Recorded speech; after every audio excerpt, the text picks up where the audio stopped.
Gravitational harmonics failing to resolve. Warp bubble stability degrading. Increase output to maximum.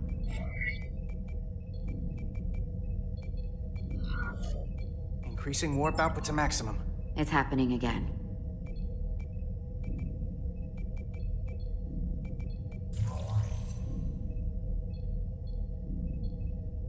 It is evident that presently, the Resolute cannot achieve warp propulsion. Since our diagnostics rule out any problems with our warp systems or anything about the ship, the problem appears to be the fabric of space itself. Space itself?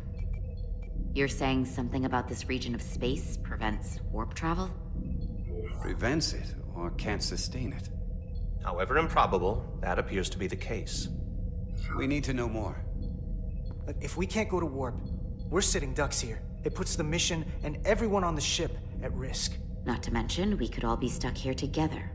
The Illidians, the Hotari. Talk about a powder keg. Captain Solano is on his way back from the negotiations, and I want to have some answers for him when he gets here. Indeed.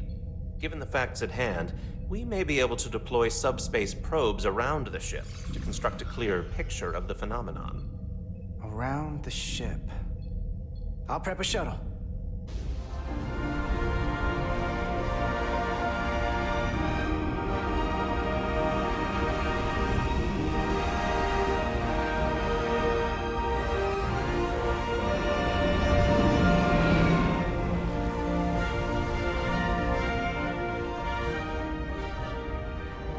I'm setting up a waypoint at a distance roughly corresponding to the edge of our warp field.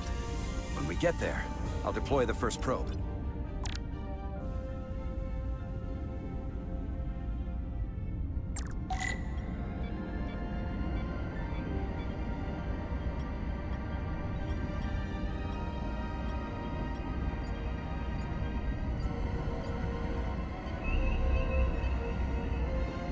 Commander Westbrook, the Resolute systems are calibrated to receive the probe's readings. We are standing by to reproduce the warp field collapse after the first probe is deployed. Thank you, Mr. Chovak. We'll be in position shortly. And, Mr. Diaz, do take care in piloting the shuttlecraft. Now is not the time to indulge in the human penchant for joyriding. Chovak probably isn't such a fun guy to work for, huh?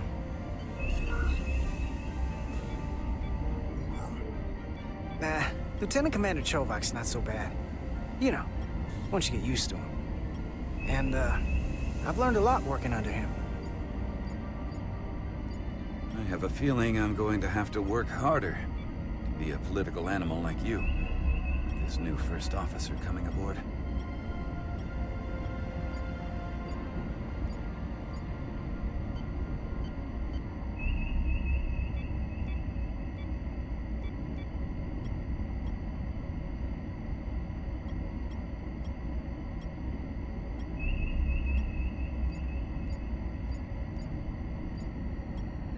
This is far enough.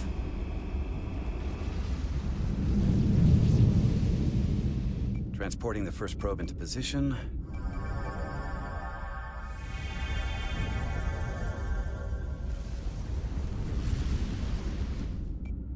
Westbrook here. The first probe is deployed. Understood. We are reading it. We are about to replay the simulation.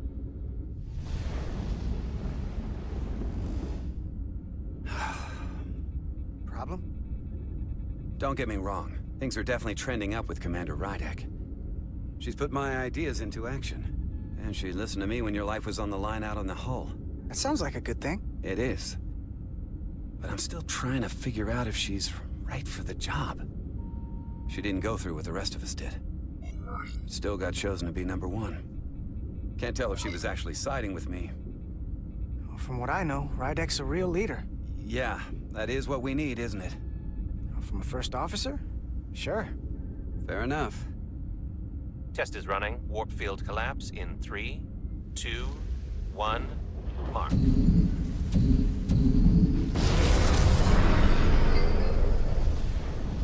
Whoa. All right, that is definitely a problem with the fabric of space. We need to get another probe out there.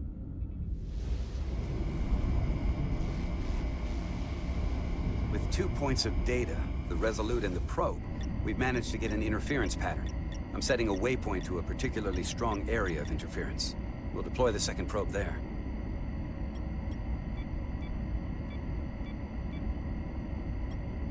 Listen, I'm gonna give you a piece of advice I wish someone had given me.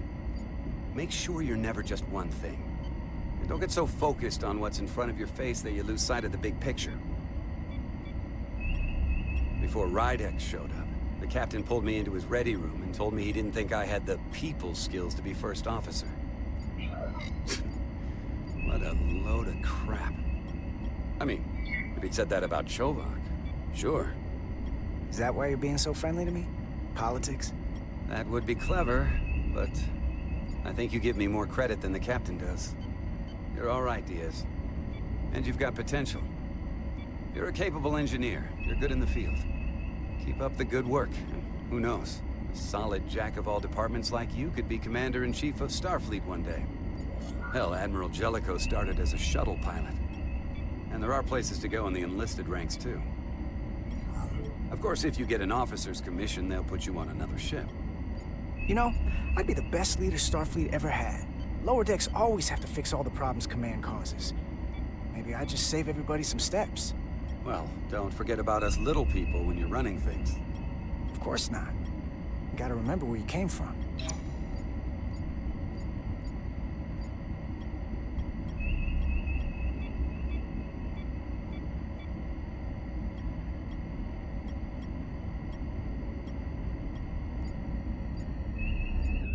Here. This is close enough. Stop the engines.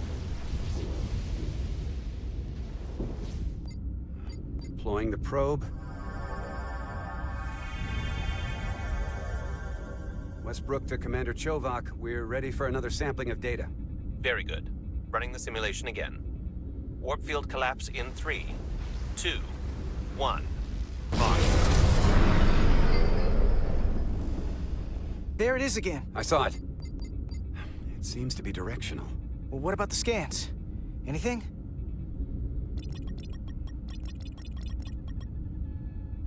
Here's the readings in relation to our local space. We've got the Resolute, Hotari Prime, and the probes. All this interference is overloading the sensor buffers. We're gonna have to triangulate the sensors manually.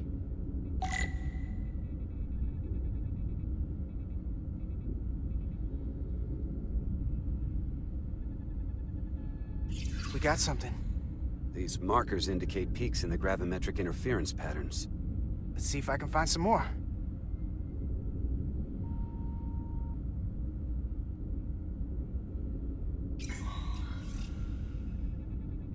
Hold up. This is coming from the moon. A beam that blocks warp travel. Aimed right at us. Someone is doing this intentionally. I don't know how they're doing it. This is like nothing I've ever seen. We're under attack and we didn't even know it. We need to stop them. Unplug whatever it is they're hitting us with. Now, look here. It's our current readings of the ion storm. These concentrations. They line up with the interference pattern. The storm and this beam, they're coming from the same place. Carter, whatever petty local conflict brought us here, it's just a small part of something much bigger.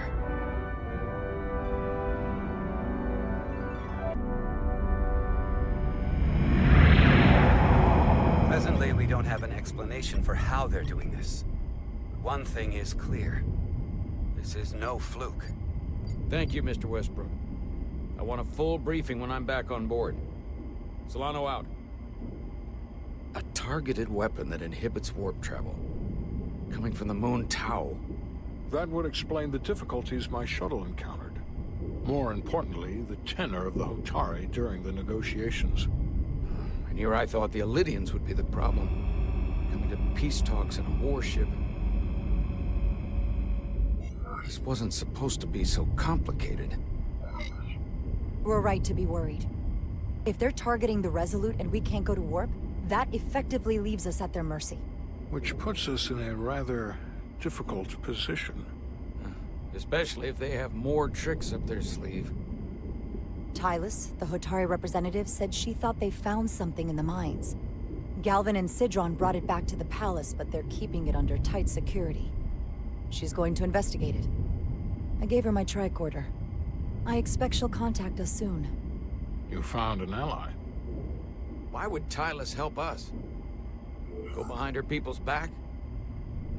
It's a fair question, considering. She's worried that her people are being dragged into something that isn't going to end well for them. She's trying to save them. That may be true. She's certainly more likely to help than the other Hotari we've met. That raises another question. Specifically, what do the other Hotari have to gain in bringing us here, only to make this hostile maneuver against us? There must be some motivation. Unless they changed their minds between when they asked and when we got here. Given their indifference to the negotiations, and what we now know about this warp-disrupting weapon, it's almost as if they want to start a war. And Sidron was convinced the only thing the Illidians respect is force. I would say he's right about that. But at least they know when to hold back. But that does not explain why they would turn their aggressions against us. I don't think the Illidians know what's really down on that moon either. Major Armintas said the revolt defied explanation. That the Hotari miners somehow harnessed the energy of the storm. Harness the energy of the storm? Doing that is beyond even our capabilities. So is a weapon that disrupts warp travel. There have been civilizations and entities, both past and present, far more technologically advanced than the Federation. The Illidians and Hotari don't fall into that category. But that is all the more reason to investigate further. Commander Rydek, sorry to interrupt. We've received an urgent call from Hotari. The Queen's advisor, Tylus, has asked to speak with you. Put her through.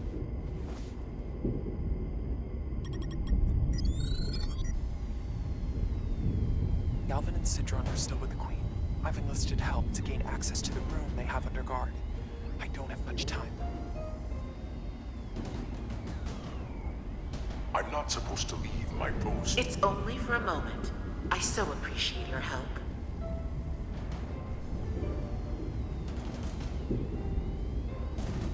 I found something. I'm sending you a scan.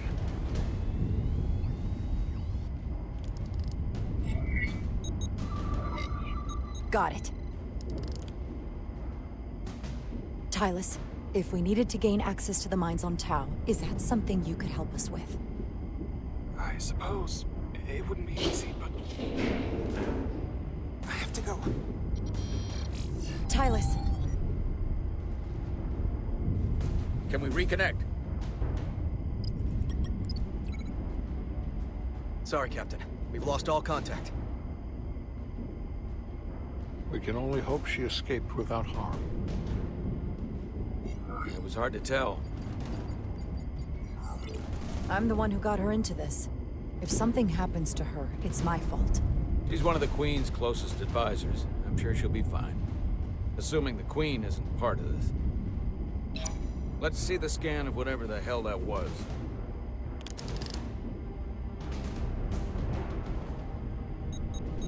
Tylus suspects this came from the mines on Tau.